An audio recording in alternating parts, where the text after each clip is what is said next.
नमस्कार दोस्तों, राधे राधे, जय श्री कृष्ण। राशि के अनुसार जाने कब और कैसे होगी आपकी मृत्यु। नमस्कार दोस्तों, स्वागत है आप सभी का फिर से आपके अपने चैनल द आध्यात्मिक टेल्स पर। चलिए आज की वीडियो शुरू करते हैं। मित्रों, जीना और मरना ये सब ऊपर वाले के हाथों में है। ऊपर वाला जब धरती पर किसी मनुष्य को भेजता है तो उससे पहले ये तय कर लेता है कि कौन कितने दिन इस धरती पर रहेगा और धरती पर रहकर कौन कौन से काम करेगा। इसी समय ये भी तय हो जाता है कि कौन कब और किस विधि से देह का त्याग करेगा।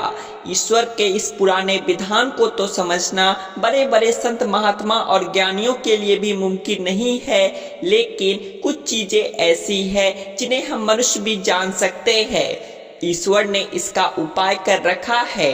आप चाहे तो इस उपाय में जान सकते हैं कि आपकी कुल आयु कितनी होगी। धर्मशास्त्र कहते हैं, जिसने सत्य को जान लिया उसे बढ़ने से भी कभी डर नहीं लगता, लेकिन जिसने जन्म लिया है उसकी मौत भी अटल सत्य है। वैसे मृत्यु के समय में ज्ञान होना तो अत्यंत दुर्लभ है, लेकिन कुछ ऐसी दिव्य आत्मा होती है जिन्हें मृत्यु का आभास मौत से पूर्व हो ही जाता है कि उसकी मृत्यु कब और कैसे होने वाली है। जाने मौत का अनसुलझा रहस्य।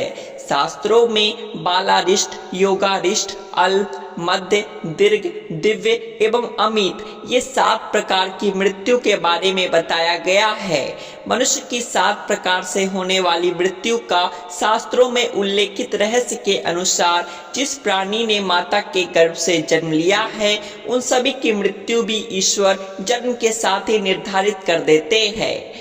प्रिय मित्रों, वीडियो में आगे बढ़ने से पहले मेरा आप सभी से हाथ जोड़कर अनुरोध है कि अगर आप लोग हमारे चैनल पर पहली बार आए हैं तो इस वीडियो को लाइक करें, चैनल को सब्सक्राइब करें और हमारे साथ वीडियो के अंत तक बने रहें। तो आइए अब जानते हैं मृत्यु के बारे में।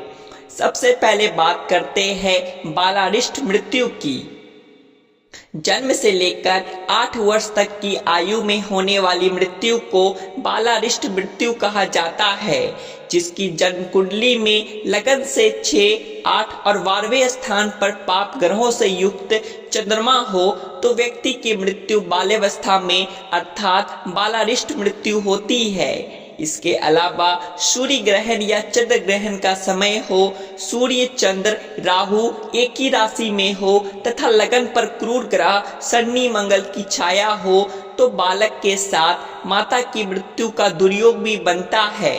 लग्न से 6वें भाव में चंद्रमा, लग्न में शनि और सप्तम भाव में मंगल हो तो बालक के पिता की मृत्यु होती है या उन्हें मृत्यु तुल्य कष्ट होता है। चलिए आगे बढ़ते हैं और अब बात करते हैं योगारिष्ट मृत्यु की।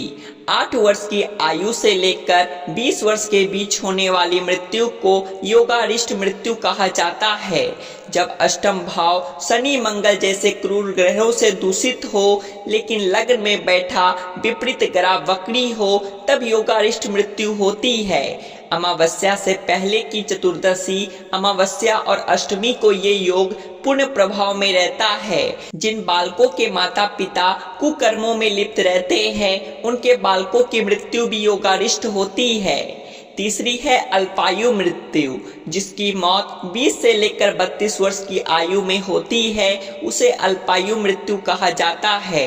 वृषभ, तुला, मकर व कुंभ लग्न वाले जातक अल्पायु होते हैं, लेकिन इन लग्न वाले जातकों की कुंडली में यदि अन्य कोई शुभ ग्रह हो और सूर्य मजबूत स्थिति में हो तो इस योग का प्रभाव नहीं रहता। यदि लग्नेश चरमेश, कर्क, तुला, मकर राशि में हो तथा अष्टम मेष, द्विस्वभाव मिथुन, कन्या, धनु, मीन राशि में हो तो अल्पायु योग होता है। यदि जन्म लग्नेश सूर्य का शत्रु हो तो जातक अल्पायु होता है। इसी प्रकार यदि शनि और चंद्रमा दोनों स्थिर राशि में हो अथवा एक चर और दूसरा द्विस्वभाव में हो तो व्यक्ति की मृत्यु 20 से 32 वर्ष की आयु के मध्य में होती है। नंबर 4, मध्यायु मृत्यु।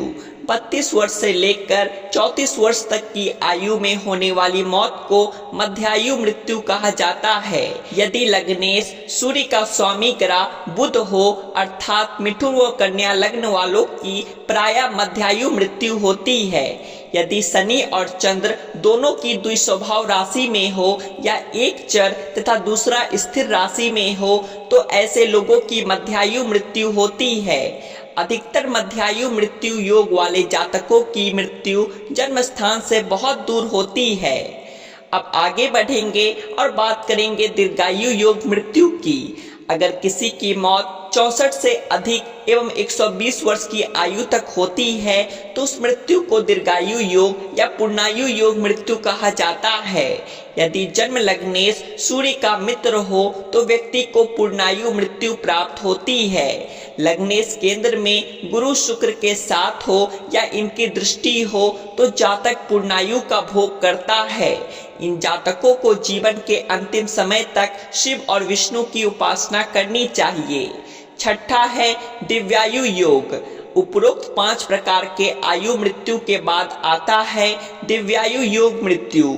असल में ये योग आयु से जुड़ा नहीं है किंतु ये बताता है कि व्यक्ति का जीवन कैसा होगा। यदि शुभ ग्रह बुध बृहस्पति शुक्र चंद्र केंद्र और त्रिकोण में हो और सब पाप ग्रह तीसरे छठे और 11वें स्थान में हो तथा अष्टम भाव में शुभ ग्रह या शुभ राशि में हो तो व्यक्ति के जीवन में दिव्यायु योग मृत्यु का योग बनता है। ऐसा जातक यज्ञ जप अनुष्ठान व कायाकल्प क्रियाओं द्वारा हजारों वर्ष तक जीवित रह सकता है। लेकिन ऐसी आयु तपोनिष्ठ ऋषि स्तर की आत्माओं की ही हो सकती है। और आखिरी में आती है अमित आयु। अमित आयु पाने वाली प्राणी तो बहुत ही दुर्लभ होते हैं। देवताओं वसुओं गंधर्वों को ऐसी आयु प्राप्त होती है। इसके अनुसार यदि गुरु गोपुरांश यानी अपने चतुर्वर्ग में होकर केंद्र में हो, शुक्र पारावतांश अपने षड वर्ग में हो एवं कर्क लग्न हो तो ऐसा जातक मानव ना होकर देवता होता है। इसकी आयु की कोई सीमा नहीं होती और ये इच्छा मृत्यु का कवच पाने में सक्षम होता है। तो दोस्तों आज के लिए बस इतना ही। आज की हमारी वीडियो आप लोगों को कैसी लगी हमें कमेंट करके जरूर बताएं। अगर आपको हमारी वीडियो अच्छी लगी तो वीडियो को एक लाइक करें और ऐसी ही और जानकारियां जानने के लिए आपके अपने चैनल द आध्यात्मिक टेल्स को सब्सक्राइब भी कर ले। राधे राधे, जय श्री कृष्ण।